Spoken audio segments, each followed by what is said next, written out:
ሰሞኑ በሶሻል ሚዲያ ሲመላለስ አይቻለሁ። በጣም ያዘንኩበት ነገር ነው።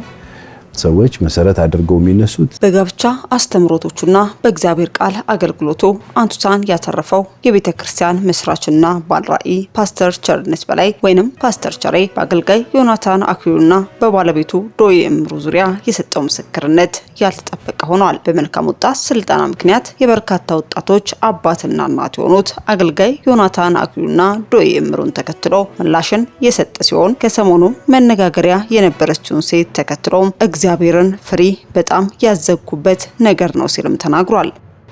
ታዲያ የአገልጋይ ዮናታን ባለቤት የደረሰባት ግፍና መከራን ተከትሎ አንዳንዴ ጨለማው የነጋም ጭንቀትና መከራው ከአቅም በላይ የሚሆንበት የነገው ተስፋ የጨለመ አስቸጋሪ ጊዜ የሚሆንበት ሰዓት አለ በማለትም የሆነውንና በህይወቷ የደረሰውን በይፋ መግለጿን አስመልክቶም ፓስተር ቸሬ ምስክርነቱን ሰጥቷል። ከፓስተሩ አንደበት የተሰጠው ያልተጠበቀ ምስክርነት ምን ይሆን? በአገልጋይ ዮናታን አክሊሉና በባለቤቱ ዶዬ እምሩ ላይ የደረሰው በለቅሶና በእንባ የጣላቸው የህይወት ውጥረት ምን ነበር የሚሉትን ከአንደበታቸው ቃል በቃል የያዘን ሲሆን በቆይታቸውም ከፓስተር ቸሬ አንደበት የተሰጠው ምስክርነት ምንድነው? ስለምንስ በምስክርነት ቀረበ? የሚሉትን የምታደምጡ ሲሆናል። ሰበር መረጃ የሚሰማው ጉድ ነው። ጋዜጠኛ ተክለ ሃይማኖት አዳነ በህግ ቁጥጥር ስር መዋሉ ተገለጸ። የእግረኛ ሚዲያ መስራችና ባለቤት የሆነው ተክለ ሃይማኖት ለእስርም ተዳርጓል። ጋዜጠኛው ለእስር የዳረገው ጥፋት ምን ነበር? ፖሊስ የሰጠው መግለጫስ ምን ይመስላል? የሚሉትን በዝርዝር ይዘናል። በቆይታችሁ ታደምጡታላችሁ። አስከትለን በሀገራችን ላይ እየሆነ ባለው ሁሉ ጆሮአችን ጉድ መስማት አይናችንም ማዕት መመልከት ከጀመረ ሰነባብቷል። አይደለምና የኔ ያሉት ሰው ላይ ይቅርና ጠላት ላይ እንኳን ለማሰብ የሚከብዱ ዘግናኝ ድርጊቶች የተፈጸመባቸው ሴቶችን ታሪክ በየማህበራዊ ሚዲያው መስማት ከጀመርን ውለን አድረናል። ከዚህ ቀደም ሴቶች ላይ የደረሱ ጥቃቶችን ሰምተን ደንግጠን ይሆናል። የድርጊቱ ፈጻሚዎችን ጭካኔ ማመን አቅቶን ሰው እንዴት ሰው ላይ እንዲያደርጋል ብለን ያለፍናቸው ታሪኮች ብዙ ናቸው። በትላንትናው ዕለት በሚስ ወርልድ እህት ግድያ ላይ ፖሊስ ያወጣው መግለጫ ግን የጭካኔ ጥግ የታየበትም ሆኗል። እንኳን ሰው እንስሳ እንኳን የማይፈጽመው ሰቅጣጭ ድርጊትም ተፈጽሞባታል። ለመስማት የሚከብዱ የወንጀል ድርጊትም አስደንጋጭ እጅግም አሳዛኝ ሆኗል። ለመሆኑ በሩት ይርጋለም እህት በቅዱሳን ላይ የተደረገው ግድያን ተከትሎ ይህ ለሚዲያ የሚነገር አይደለም እጅግ ያሳዝናል የተባለለት አሳፋሪ ወንጀል ምንድነው? ፖሊስስ ያወጣው መግለጫ ምን ይመስላል? የሚሉትን በዝርዝር መረጃችን ይዘናል። እስከ መረጃው ፍጻሜ አብራችሁን ቆዩ።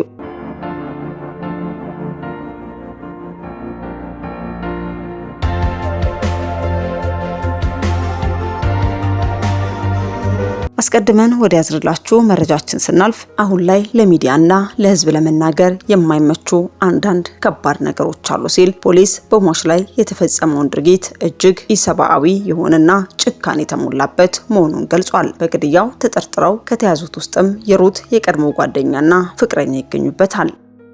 ሰሞኑን ኢትዮጵያን ወክላ በአውሮፓውያኑ 2026 ሚስ ወርልድ የቁንጅና ውድድር ላይ የምትሳተፈው ሩት ይርጋለም ታላቅ እህት የሆነችው ቅዱሳን ይርጋለም ታግታም ተገድላለች። ከዚያ ግድያ ጋር በተያያዘ የሩት የቀድሞ ቅርብ ወዳጅ ጨምሮ 10 ተጠርጣሪዎች በቁጥጥር ስር መዋላቸውን የአዲስ አበባ ፖሊስም አስታውቋል። በግድያው የተጠረጠሩት የሩት የቀድሞ ጓደኛና ፍቅረኛዋ ከሌሎች 8 ተጠርጣሪዎች ጋር በመቀናጀት ሟችን ጭካኔ በተሞላበት መልኩ በመግደል እንደተጠረጠሩ ፖሊስም ገልጿል።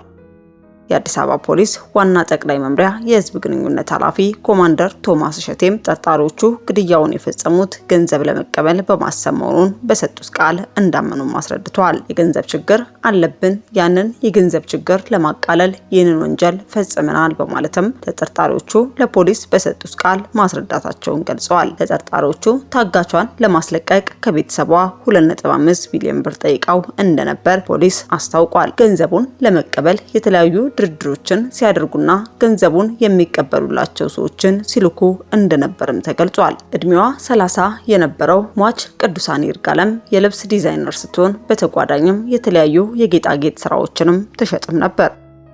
ድርጊቱን ስለመፈጸማቸው በሰጡት ቃል እንዳመኑ የተናገሩት ኮማንደር ቶማስ ወንጀሉን በየትኛው ቦታና በምን አይነት መንገድ እንደፈጸሙት እማኞች ባሉበት ቦታው ድረስ መርተው በመውሰድም ማሳየታቸውን አስረድተዋል። በምርመራ ወቅት የነበረው ሂደት እንደ እማኝ ቀርቦ ሲከታተል የነበረው የሚስ ወርልድ ኢትዮጵያ የቁንጅና ውድድር አዘጋጆች ተወካይ አቶ አበባየው አበበ እንዳሉትም በወንጀሉ ከተጠረጠሩ ሰዎች መካከል አንዷ ከ9ኛ ክፍል ጀምሮ የሩት የቅርብ ጓደኛ የነበረችም ናት። ሩት ከተጠርጣሪዋ ጋር በጊዜ ሂደት ጓደኝነታቸው እየጠበቀ በመምጣቱ እንደ ቤተሰብ በመቀራረብ ጭምር ይተዋወቁና ይጠያየቁ እንደነበርም ያብራራሉ። ነገር ግን ከባለፈው 1 ዓመት ወዲህ በመካከላቸው በተፈጠሩ የተለያዩ አለመግባባቶች ምክንያት ግንኙነታቸውን አቋርጠውና ተራርቀው እንደነበር ተናግረዋል። አርብ ሐምሌ 10 2018 ዓ.ም የሩት የቀድሞ ጓደኛ ማንነቷን ደብቃና በሌላ ሰው ስም በመጠቀም ለቅዱሳን ደወለች። ደዋያም 2 ወር ያለፈውን የሩት ልደት ሰርፕራይዝ ለማድረግ እንዳሰበችና ሟች የምትሸጣቸውን ጌጣጌጦች መግዛት እንደምትፈልግ ገልጻን ቀጠረቻት።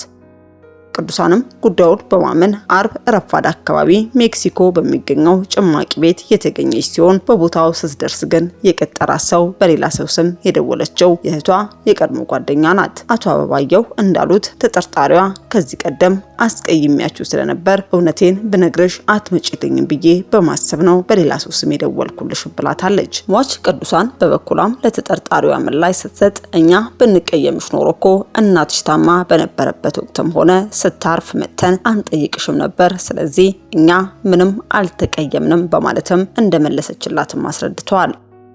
መቀጠል ተጠርጣሪዋ አዲስ ቤት ተከራይቻለሁ፣ ስለዚህ መተሽ ቤቴን ብታይልኝ ደስ ይለኛል ስትል ቅዱሳንን እንደጠየቀቻትና አክላም አሁን ላይ ህይወቴ በጥሩ ሁኔታ ተሻሽሎልኛል፣ በዚያ ላይ ላንቺ የምትሰሪያቸው ስራዎችን ይዤ ስለመጣው እዚያው ቤት ሆነን እናወራለን በማለትም ኮየፈጪ አካባቢ ወደ ተከራየችው ኮንዶሚኒየም ቤቷም ወስዳታለች።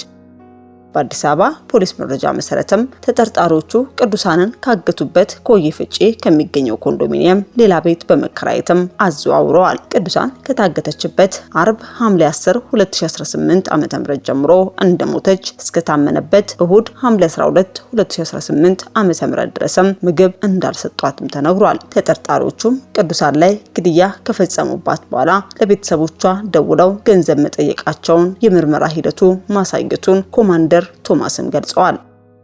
ጉዳዩን በቅርብ እየተከታተሉ የሚገኙት አቶ አበባየው ግድያው እሁድ ዕለት የተፈጸመ ሲሆን አጋቾቹ ግን ሰኞ ዕለት እሷን በሕይወት ለማስለቀቅ በሚል ከቤተሰቧ ገንዘብ መጠየቃቸውን ቀጥለውም ነበር። የሩት የቀድሞ ጓደኛና ፍቅረኛ ቅዱሳንን በግፍ ለመግደል የወሰኑበት ዋና ምክንያትም ካየችሽ ስለምታውቅሽ ልታስይዘን ትችላለች ብለውም በመስጋት እንደሆነ ያስረዳሉ።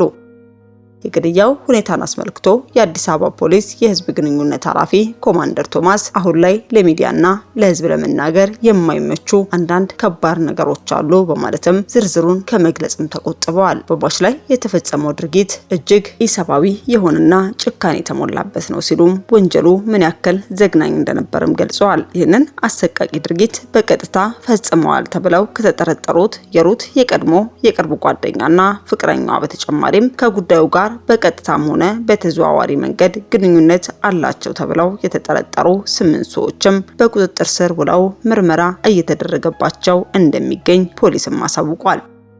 ታዲያ የሩት ይርጋለም እህት ቅዱሳን ይርጋለምም እጅግ አሰቃቂ በሆነ ኢሰብአዊ የሆነ ጭካኔን በተሞላበት መንገድ መገደሏንም ፖሊስ ማሳወቁን ተመልክተን እኛም ወደ እናንተ አደረሰን። በድጋሚ በሚዲያችን ስም ለቤተሰቦቿ ወዳጅ ዘመዶቿ በሙሉ መጽናናትን ተመኘን። አስከትለን ጋዜጠኛ ተክለ ሃይማኖት አዳነ በቁጥጥር ስር መዋሉ ተገልጿል። የእግረኛ ሚዲያ መስራችና ባለቤት የሆነው ጋዜጠኛ ተክለ ሃይማኖት አዳነ በቁጥጥር ስር መዋሉ የተገለጸ ሲሆን ጋዜጠኛው በቁጥጥር ስር የዋለው በትላንትናው ዕለት ሐምሌ 23 ቀን 2018 ዓ.ም እንደሆነም የታወቀ ሲሆን ለስሩ ምክንያትም ከመከላከያ ሰራዊት አልባሳት ወይንም ዩኒፎርም ጋር ተያይዞ ከቀረበ ዘገባ ጋር ሳይያያዝ እንዳልቀረም ምንጮችም ጠቁመዋል። ታዲያ ተክለ ሃይማኖት አዳነ የታሰረበት እውነተኛ ምክንያት ምን ይሆን? ከሚመለከተው አካል የሚሰጥ መግለጫም ካለ በሌላኛው መረጃችን ተከታትለን የምናደርሳችሁ ይሆናል። አስከትለን ወደ ያዝንላችሁ መረጃችን ስናልፍ ፓስተር ቸሬ በሰሞኑ ጉዳይ የሰጠው ምስክርነት መነጋገሪያ ሆኗል። የህይወት መንገድ ሁልጊዜ አልጋ ባልጋ አይደለም። አንዳንዴ ጨለማው አይነጋም፣ አንዳንዴ ጨለማው የማይነጋ የሚመስልበት፣ ጭንቀቱና መከራው ከአቅም በላይ የሚሆንበት፣ እንዲሁም የነገው ተስፋ ሙሉ በሙሉ የጨለመ የሚመስልበት አስቸጋሪ ጊዜ ይመጣል። ነገር ግን በእምነት የጸና ሰው የፈተናውን ማብቂያ እንጂ የችግሩን ዘላቂነት አያምንም።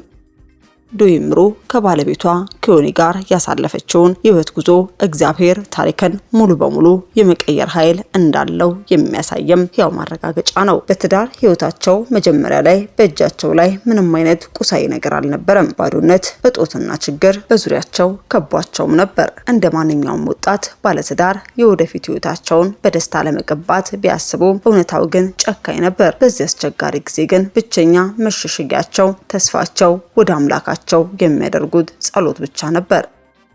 ማለዳ ሲነጋ በጸሎት ይጀምራሉ። ምሽት ሲመሽም በእንባ ወደ አምላካቸው ይጮሃሉ። እግዚአብሔር አምላክ ሆይ እባክህ ማንም የለንም፣ ባዶነታችንን እንደምትመለከተው ባዶነን፣ አንተ እርዳን፣ አግዘን፣ ካንተ ውጪ የሚረዳን ማንም የለም እያሉም በለቅሶና በጽኑ እምነት አምላካቸውን ይማጸኑት ነበር። ነገር ግን ከጸሎት በኋላ የሚጠብቃቸው እውነታ ሌላ አይነት ፈተና ነበር። ጸልየው ሲወጡ ፈተናው አብሯቸውን ይወጣል። እንዲያውም ይበልጥ አድጎና ከብዶ ይጠብቃቸዋል። በመንደር ውስጥ ከሚገኙ ባለሱቆች ለዕለት ጉርሳቸው የተበደሩትን ጥቂት የዘይትና የቲማቲም ዕዳ እንኳን መክፈል አቅቷቸው ነበር። ባለሱቆቹም ዕዳችሁን ሳትከፍሉ እኮ 3 ወር አልፏል፣ መቼ ነው የምትከፍሉን እያሉም በየቀኑ ያስጨንቋቸውና ያሳቅቋቸው ነበር። ችግሩ በዚህ ብቻ አላበቃም።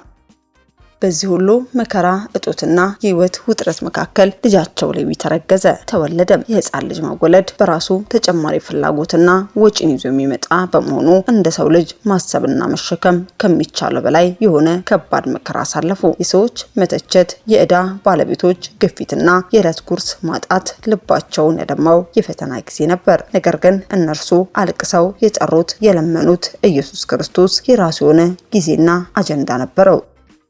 የሰው ጊዜና የእግዚአብሔር ጊዜ በፍጹም አንድ አይደሉም። አምላክ የታገሰበት ምክንያት ሊጠላቸው ሳይሆን በታላቅ ክብር ሊያነሳቸው ስለነበር ነው። ጸሎታቸው ተሰማና በቀኑና በተገቢው ሰዓት የእነርሱ ቤት መጣናም ጎበኛቸው። ጌታ እጁን ዘርግቶም ረዳቸው፣ ደገፋቸው፣ ከሰው እጅ ወጣቸው። ድንቅ በማድረግ አፋቸውን በደስታ ሞላው፣ እጃቸውን በአፋቸው ላይ አስጫናቸው። የእንባቸው ዘመን በታላቅ ደስታ ማበሱ።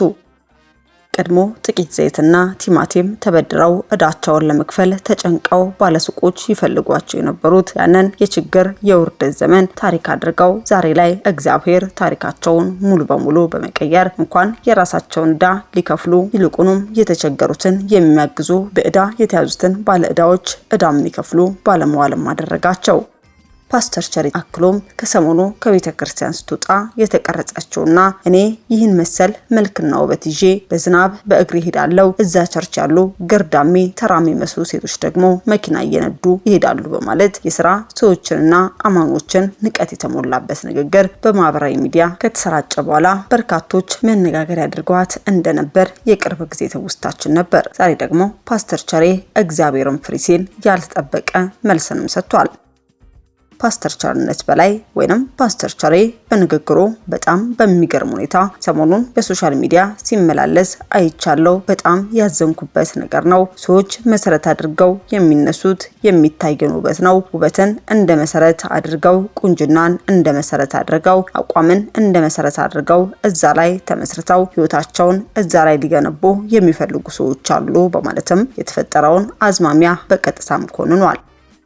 ፓስተር ቸሬ በምሳሌ 31:30 ላይ የሚገኘውን ውበት ሐሰት ነው፣ ደምግባትም ከንቱ ነው የሚለውን ቃል በመጥቀስም ልጅቷ የተደገፈችበትና የተመካችበትን ውበት የትም እንደማያደርስና ህይወት በውበት ላይ መገንባት ሐሰት ላይ መቆም እንደሆነም አስረድተዋል። ፓስተር ቸሬ የእግዚአብሔር ቃል እኮ በምሳሌ ምዕራፍ 31 ቁጥር 30 ላይ ውበት ሐሰት ነው ይላል። አይገርማችሁም? ሐሰት ነው። ስለዚህ ሰው ውበት ላይ ቁንጅና ላይ ቤቱን፣ መሰረቱን፣ ህይወቱን፣ ማንነቱን ለመመስረት የሚያስብ ከሆነ ሐሰት ላይ ነው ህይወቱን እየገነባ ያለው። ስለዚህ እግዚአብሔር በሰጣችሁ አቋም፣ በሰጣችሁ ቁንጅና፣ በሰጣችሁ ተክለ ሰውነት፣ በሰጣችሁ ነገር ልትመኩ በጣም ልታቅራሩ የምታስቡ ሰዎች ተሳስታችኋል። የተፈጥሮ ስጦታ እንጂ የሰው ድካም አይደለም። ሰው ለተክለ ሰውነቱ፣ ለቁመቱ፣ ለጥፍሩም ሆነ ለአፍንጫው ቅርጽ ያዋጣው ምንም ነገር እንደሌለና ባለቤቱ እግዚአብሔር እንደሆነ ሲያስረዳ፣ አንደኛ ያዋጣችሁት ጥፍር የለም፣ ያዋጣችሁት አፍንጫ የለም። እናንተ እንደዚህ አይነት ተክለ ሰውነት እንዲኖራችሁ ምንም ያደረጋችሁት ያዋጣችሁት ነገር የለም። ስለዚህ በዛ ማቅራራት አትችሉም። የሱ ባለቤት እግዚአብሔር ነው። ውበት በወሊድ በህመም ወይንም በእድሜ ምክንያት በአንድ ጀንበር ሊጠፋ የሚችል ሐሰተኛ መሰረት በመሆኑ በሱ ተመክቶ ሰዎችን መናቅ አሸዋ ላይ ቤት መስራት ያክል ስንፍና እንደሆነ ፓስተር ቸሬ አስረግጦ ይናገራል። በሆነ ትንሽ በሽታ የሰው አቋምና ሰውነት በሙሉ ሊራገፍ ይችላል። በአይንም በማይታይ ባክቴሪያ አፈር ድሜ አግብቶት አፈር ውስጥ ሰው ሊገባ ይችላል። ስለዚህ አንቺ ሴት እግዚአብሔርን ፍሪ። የእውነተኛ ሴትነት ክብር ይህ አይደለም። በቪዲዮ ላይ የተንጸባረቀውን ትዕቢትና ሰዎችን ለማሳነስ አመለካከት እግዚአብሔርን ከመፍራት ማነስ የሚመጣ እንደሆነ በመጠቆምም የመጽሐፍ ቅዱስን እውነተኛ የመለኪያ መስፈርትም አስቀምጠዋል። መጽሐፍ የሚለው እግዚአብሔርን የምትፈራ ሴት እሷ ትመሰገናለች ነው የሚለው። ስለዚህ እህቴ እግዚአብሔርን ፍሪ። እግዚአብሔርን የምትፈራ ሴት እንጂ የምትመሰገነው አፍንጫዋ ያማረ አቋሟ የተስተካከለ ሜትር ከ85 የሆነች አይልም። እግዚአብሔር የምትፈራ ሴት እሷ ትመሰገናለች። እውነተኛ ክብርና አክብሮት የሚገኘው በታታሪነት፣ በልፋት፣ በቅንነት ቤትንና ሕይወትን ቀጥ አድርጎ በመምራት እንዲሁም እግዚአብሔርን በመፍራት እንጂ ሰዎችን በቁሳቁስና በውጫዊ ገጽታ በመመዘን እንዳልሆነም ፓስተር ቸሬ አብክሮም አስጠንቅቋል። ቤቷን ቀጥ አድርጋ የምትሄድ ሴት እሷ ትመሰገናለች። ትጉ ሰራተኛ እሷ ትመሰገናለች። ልጆቿን በአግባቡ የምታስተዳደር እሷ ትመሰገናለች። የባሏ ልብ የሚታመንባት እሷ ትመሰገናለች። እግዚአብሔርን ፈርታ ጠዋትና ማታ በቤቷ ላይ ፎከስ አድርጋ የምትሰራ ሴት እሷ ትመሰገናለች። ታታሪ ሰራተኛ ሌሊት የምትነሳ እሷም ትመሰገናለች። የምትነግድ፣ የምትወጣ፣ የምትገባ፣ የምትለፋ እሷም ትመሰገናለች። መጽሐፍ የሚለው ይሄንን ነው እንጂ ውበት ያላትን ዳሌ ያላትን አይልም። መጽሐፍ ልጅቷ ገርዳሚ ስትል የጠራቻቸውን መኪና የሚነዱ ሴቶችን ያንን ያገኙት በስራቸው በላባቸውና በልፋታቸው እንደሆነ ያመላክተው ይምላሽም ክርስቲያናዊ ሕይወት ለታታሪነት የሚሰጠው ቦታን ያጉላል። ሌሊትና ቀን ደክመው ባገኙት ሀብት የሚኖሩ ሰዎችን በውበት ማነስ ምክንያት መናቅ አእምሯዊ መንፈሳዊ አቅምን አለመረዳት እንደሆነም ፓስተር ቸሬ በጽኑም አስገንዝቧል። በማቴዎስ ወንጌል ላይ የተጠቀሰው የአሸዋና የአለት ምሳሌን በማንሳትም ሕይወታቸውን በውበት በቁሳቁስና በመልክ ላይ የሚመሰረቱ ሰዎች አወዳደቃቸው የከፋ እንደሚሆንም አሳስቧል።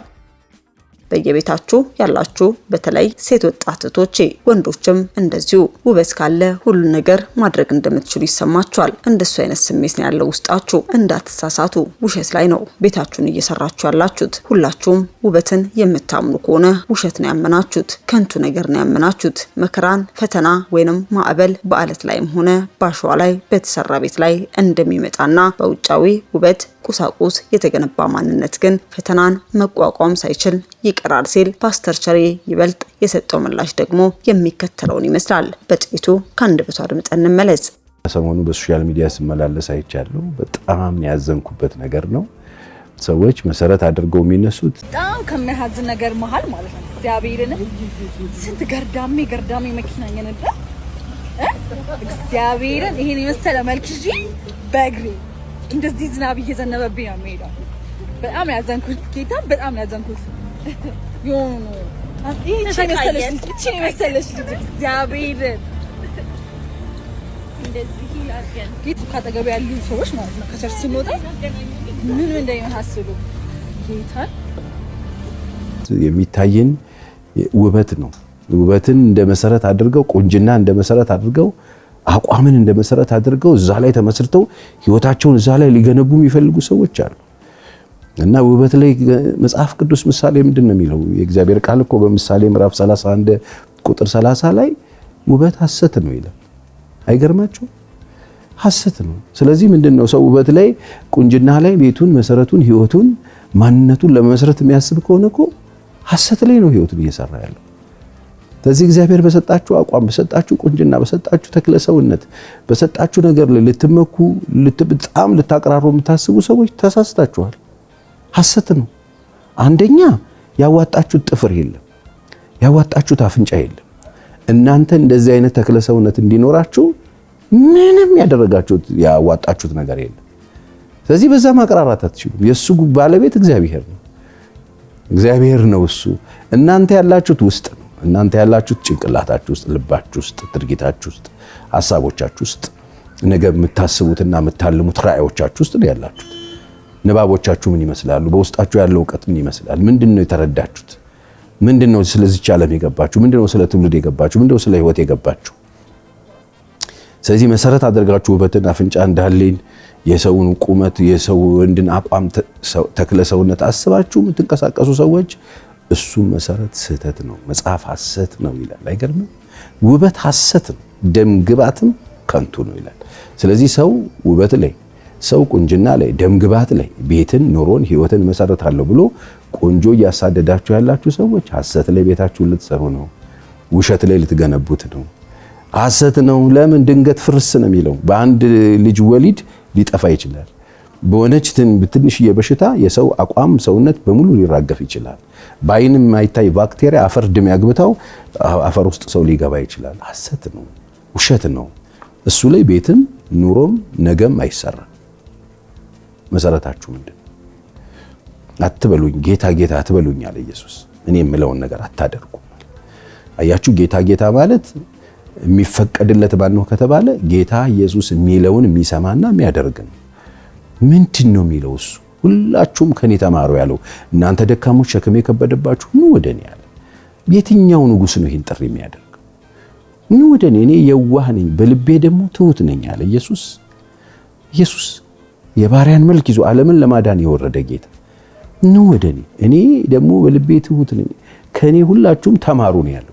ስለዚህ ምንድነው ከጌታ የተማርነው? አያችሁ፣ ጌታ ጌታ ማለት ትርጉም የለውም ከጌታ ካልተማርን። መሰረታችንን በትክክል እሱ ላይ ማድረግ ማንችል ከሆነ፣ ከጌታ እንደተማረ ሰው ለመኖር ፈቃደኛ ካልሆንን፣ የተማርነውን ለመኖር ማንቀሳቀስ ከሆነ አዋቂ አነብናቢ ብቻ ነው የምንሆነው። በጣም ብዙ ሰው አሁን ጥቅስ ሲያወራ ትሰማላችሁ።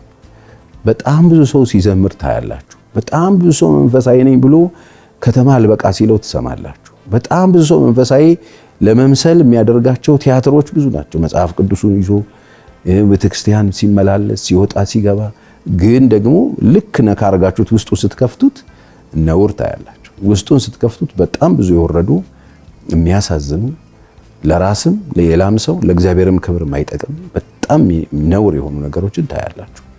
ውበት ሐሰት ነው። ደም ግባት ከንቱ ነው። ምን ላይ ነው ቤታችሁን እየሰራችሁ ያላችሁት? የግል ህይወታችሁን ምን ላይ ነው እየመሰረታችሁት ያላችሁት? ዛሬ ጠዋት ተነስታችሁ ምን ላይ ነው ህይወታችሁን ልትመሰረቱት የምትፈልጉት? ገንዘብ ካለ በሰማይ መንገድ አለ እያላችሁ ውሸት ውሸት። የዚህ ዓለም ዕውቀትና ምናምን ካለ በቃ ነገር ሁሉ አክትሟል እያላችሁ ውሸት። የእናንተ ዕውቀት ምንም ማያመጣበት ሰዓት ይመጣል። ወንዝ አያሻገራችሁ። ውበት ካለ ሁሉን ማግኘት ይቻላል እያላችሁ ነው በየቤታችሁ ያላችሁ። በተለይ ሴት ወጣት እህቶቼ፣ ወንዶችም እንደዚሁ ውበት ካለ ሁሉን ነገር ማድረግ እንደምትችሉ ይሰማችኋል። እንደሱ አይነት ስሜት ነው ያለው ውስጣችሁ። እንዳትሳሳቱ። ውሸት ላይ ነው ቤታችሁን እየሰሩ ውሸት አምናችኋል ማለት ነው። እንደውላችሁ ውበትን የምታምኑ ከሆነ ውሸትን ያመናችሁት፣ ከንቱ ነገርን ያመናችሁት። መጽሐፍ የሚለው ውሸት ነው፣ ሐሰት ነው። እግዚአብሔርን የምትፈራ ሴት ነው ትመሰገናለች የሚለው። ስለዚህ እህቴ እግዚአብሔርን ፍሪ። እግዚአብሔርን የምትፈራ ሴት እንጂ የምትመሰገነው አፍንጫዋ ቀጥ ያለ አቋሟ የተስተካከለ ሜትር ከ85 የሆነች አይልም። እግዚአብሔርን የምትፈራ ሴት እሷ ትመሰገናለች። ቤቷን ቀጥለጥ አርጋ የምትሄድ እሷ ትመሰገናለች። ትጉ ሰራተኛ እሷ ትመሰገናለች። ልጆቿን በአግባብ የምታስተዳደር እሷ ትመሰገናለች። የባሏ ልብ የሚታመንባት እሷ ትመሰገናለች። እግዚአብሔርን ፈርታ ጠዋትና ማታ በቤቷ ላይ ፎከስ አድርጋ የምትሰራ እሷ ትመሰገናለች። ታታሪ ሰራተኛ ሌሊት የምትነሳ እሷ ትመሰገናለች። የምትነግድ፣ የምትወጣ፣ የምትገባ፣ የምትለፋ እሷ ትመሰገናለች። የቤቷን ሰዎች ቀጥ አርጋ የምትይዝ፣ የሚበሉትን የምትሰራ እሷ ትመሰገናለች። መጽሐፍ የሚለው ይሄንን እንጂ ውበት ያላት ዳሌ ያላት አይልም መጽሐፍ አይልም። ስለዚህ ሐሰት ላይ ቤታችሁን እየሰራችሁ ያላችሁት፣ ውበት ላይ ዕውቀት ላይ ቤታችሁን እየሰራችሁ ያላችሁ፣ በዚህ ዓለም ገንዘብ ላይ ቤታችሁንና ህይወታችሁን ነጋችሁን ልትገነቡ ያላችሁ ሰዎች ግድ የላችሁ። እኔ የምላችሁን ስሙና ቆም በሉ። እውነት መሰረቴ ምንድነው? ስለዚህ ወገኖቼ እውነት ታውቃላችሁ፣ እውነት ደግሞ አርነት ያወጣችኋል የሚለው እውነት ምንድነው? ስለዚህ እግዚአብሔርን እውነት ለመረዳት አይናችሁን ልባችሁን እርሱ ላይ አድርጉ። እግዚአብሔር ነው የሚሰጣችሁ። የዚህ ዓለም ጥበብ ሞኝነት ነው ተብሏል። ሞኝ እንዳትሆኑ፣ ሞኝነት ላይ ፎከስ አታርጉ። አይናችሁን ጥበብን የሚሰጣችሁ የእግዚአብሔር ጥበብ የሆነው የእግዚአብሔር ዕውቀት የሆነው የእግዚአብሔር በረከት የሆነው የእግዚአብሔር ሰላም የሆነው እርሱ መንፈስ ቅዱስ ወደ ህይወታችሁ እንዲመጣ ጋብዙት። ለዚህ ነው መጽሐፍ ቅዱስ እናንተ ስትታዘዙት ምላችሁን ስታደርጉን የአባቴን ለምናለሁ ወደ እናንተ ይመጣል። መንፈስ ቅዱስ ምንድነው እሱ የሚሰራው? እናንተ ውስጥ ነው የሚኖረው። አያችሁ፣ እናንተ ውስጥ ነው የሚኖረው። እናንተ ውስጥ የሚኖር ገንዘብ አላለም። እናንተ ውስጥ የሚኖር ከዓለም የምትለዩበት፣ እናንተ ውስጥ የሚኖር ሰማያዊ ጥበብን የምትረዱበት፣ እናንተ ውስጥ የሚኖር ዓለም የማያየው የማያውቀው፣ ዓለም ሊቀበለው የማይችል። አይገርማችሁም? ዓለም የማያየው በዚህ ዓለም ላይ ያሉ ሰዎች አያዩትም። ዓለም ልትቀበለው አትችልም፣ ልትረዳው አትችልም። እናንተ ውስጥ ስለሚኖር እናንተ ግን ታውቁታላችሁ። አይገርማችሁም? እናንተ ግን ታውቁታላችሁ። እሱ ደግሞ ወደ እውነት ሁሉ ነው የሚመራችሁ። ትክክለኛ ውሳኔ በህይወታችሁ እንድትወስኑ፣ ትክክለኛ ነገር በህይወታችሁ እንድታደርጉ የሚረዳችሁ ማንም በሌለበት ተጠግቶ የሚያጽናናችሁ፣ እውነትን የሚያስተምራችሁ፣ ኢየሱስን የሚያሳያችሁ፣ ስትወድቁ መነሳት እንድትችሉ የሚደግፋችሁ፣ የሚያጽናና፣ የሚያስተምር እርሱ ቅዱስ የእግዚአብሔር መንፈስ። ስለዚህ ወደ ልባችሁ እሱን ጥሩት። መጽሐፍ ቅዱስ በእግዚአብሔር መንፈስ የሚመሩ እነዚህ የእግዚአብሔር ልጆች ናቸው ይላል። እኔ ዛሬ የመጣሁት እንደ እግዚአብሔር ልጆች ቀሪ ምድር ቆይታችሁን እውነተኛ መሰረት ላይ ተተክላችሁ፣ እውነተኛ መሰረት ላይ ተተክላችሁ የሚመጣ ማዕበል አይቀርም ወገኖቼ። እኔ አሁን እያስተማርኩኝ ያለሁትን ነገር ስለተማራችሁ ከማዕበል ውጭ አትሆኑ፣ ከጎርፍ ውጭ አትሆኑ፣ ከሚመጣ አጥፊ ነገር ውጭ አትሆኑ። አሁን እያወራሁ ያለሁት እንዳትናወጡ። የሚመጣው ንፋስ፣ የሚመጣው ኦሎ ንፋስ፣ የሚመጣው ጎርፍ፣ የሚመጣው ማዕበል የሚመታው ቤት ነው። ሁለቱም ነው የሚመታው። አለትም ላይ መሰረት ከአሸዋም ላይ መሰረት ካይቀርልህም። ዞሮ ዞሮ ነው እያልኩ ያለሁት ውጤት ላይ እንድንለያይ ግን ጸንተን እንድንቆም እስከ ፍጻሜ እሱ እንድንጠብቀው። በየትኛውም አይነት ህይወት ድካም ውስጥ ያላችሁ ሰዎች ዛሬ ጥሪ ያደርግላችኋለሁ። መሰረታችሁን እርሱም ክርስቶስን አድርጉት። ለዚህ ነው ከተመሰረተው መሰረት በቀር ማንም ሌላ መሰረት እንዳይጥል። ስለዚህ መሰረታችሁን ፈትሹ እስቲ። ከክርስቶስ ውጪ መሰረት ያደረጋችሁት ነገር አለ? ከክርስቶስ ውጪ ልትመኩበት ልትጓደዱበት የምትፈልጉት ነገር አላችሁ? ከክርስቶስ ውጪ ሌላ ጥበብ፣ ሌላ ዕውቀት፣ ሌላ ቤዛነት ያለ መስሏችሁ የምትደክሙ ሰዎች አላችሁ? ግድ የላችሁም፣ አትድከሙ። እኔ ከድካም እንድታርፉ መሰረታችሁን አንቃችሁ እንድትይዙ እውነተኛ የሆነው መሰረት ላይ ክርስቶስ ላይ ቤታችሁን፣ ነጋችሁን፣ ዘላለማችሁን እንድትሰሩ ጥሪ ላደርግላችሁ ነው የመጣው። ኢየሱስ ክርስቶስ እሱ የእግዚአብሔር ልጅ ነው። የዘላለም ሕይወት ሊሰጠን ወደዚህ ምድር መጥቷል። ዛሬም ነገም ለዘላለም እሱ ሕያው ሆኖ ነው የሚኖረው። መሰረታችሁ ምንድነው? ይህንን የምትሰሙኝ ሰዎች በያላችሁበት ስፍራ ቼክ አድርጉ። ምንድነው መሰረት ይበሉ። አሁን መሰረታችሁን ይመስላል ሕይወታችሁ። እየተናወጣችሁ ከሆነ መሰረታችሁን ፈትሹ። ነውጥ የለም አላለም። በዓለም ሳላችሁ መከራ አለባችሁ፣ ነገር ግን አይዟችሁ ቢል ደግሞ ድምፅ አለ አብሮ። ስለዚህ ቆም ብላችሁ ሕይወታችሁን ፈትሹ።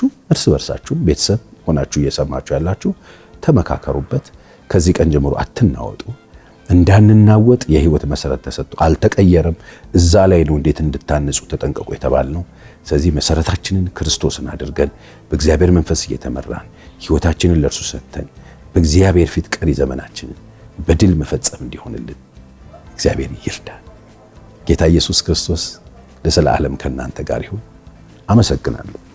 በቀደም በተናገርኩት ነገር በጣም አዝኛለሁ፣ አፍሬያለሁ። ብዙ እህቶቼን አሳዝኛለሁ። ምን መናገር የለብኝ ነገር የተናገርኩት። እናንተ ስራችሁ ጥራችሁ ግራችሁ ያመጣችሁትን ነገር እሱ ሜክ ማድረግ ስላልቻልኩኝ ስለተናደድኩ ቀንቼ ነው እንደዛ የተናገርኳቸው። ብል ደስ ይላቸዋል። ማነው እንደዛ የሚለው? እኔ እንደዛ አይደለም። ይቅርታ አድርጉልኝ ምናምን አይደለም። ኦኬ እና you'll see I'm gonna make it to the top። እያያችሁኝ ዊሼን ማለት ነው ሳሳካው ታያላችሁ። አውሩ በደንብ አውሩ ታያላችሁ። ታያላችሁ በቅርብ ጊዜ ማን ይቅርታ ቢላችሁ ናተ መከራ፣ ፈተና፣ ማዕበል በአለት ላይም ሆነ በአሸዋ ላይ በተሰራ ቤት ላይ እንደሚመጣና በውጫዊ ውበትና ቁሳቁስ የተገነባ ማንነት ግን ፈተናን መቋቋም ሳይችል ፈጥኖ ፍርስራሽ እንደሚሆን ፓስተር ቸሬ በግልጽ አስረድቷል። የምላሽ ለልጅቷ ብቻ ሳይሆን ውጫዊ ነገሮችንና ቁሳቁስን እንደ ህይወት መሰረት አድርገው ለሚያስቡ ወጣቶች በሙሉ እውነተኛ መንፈሳዊ ሞራላዊ መንገድ የሚያሳይ ጥልቅ ምክርም ነበር። አድማጮቻችን የእናንተስ ምን እንደሆነ በኮሜንት መስጫ ላይ አስቀምጡልኝ። ውድ የሻሎም ቲዩብ አድማጭና ተመልካቾቻችን ለሰዓቱ የያዝንላችሁ መረጃ ያደመጣችሁትን ይመስል ነበር። ከሰዓታት ቆይታ በኋላ በሌላ መረጃ እስከምንገናኝ መልካም ቆይታ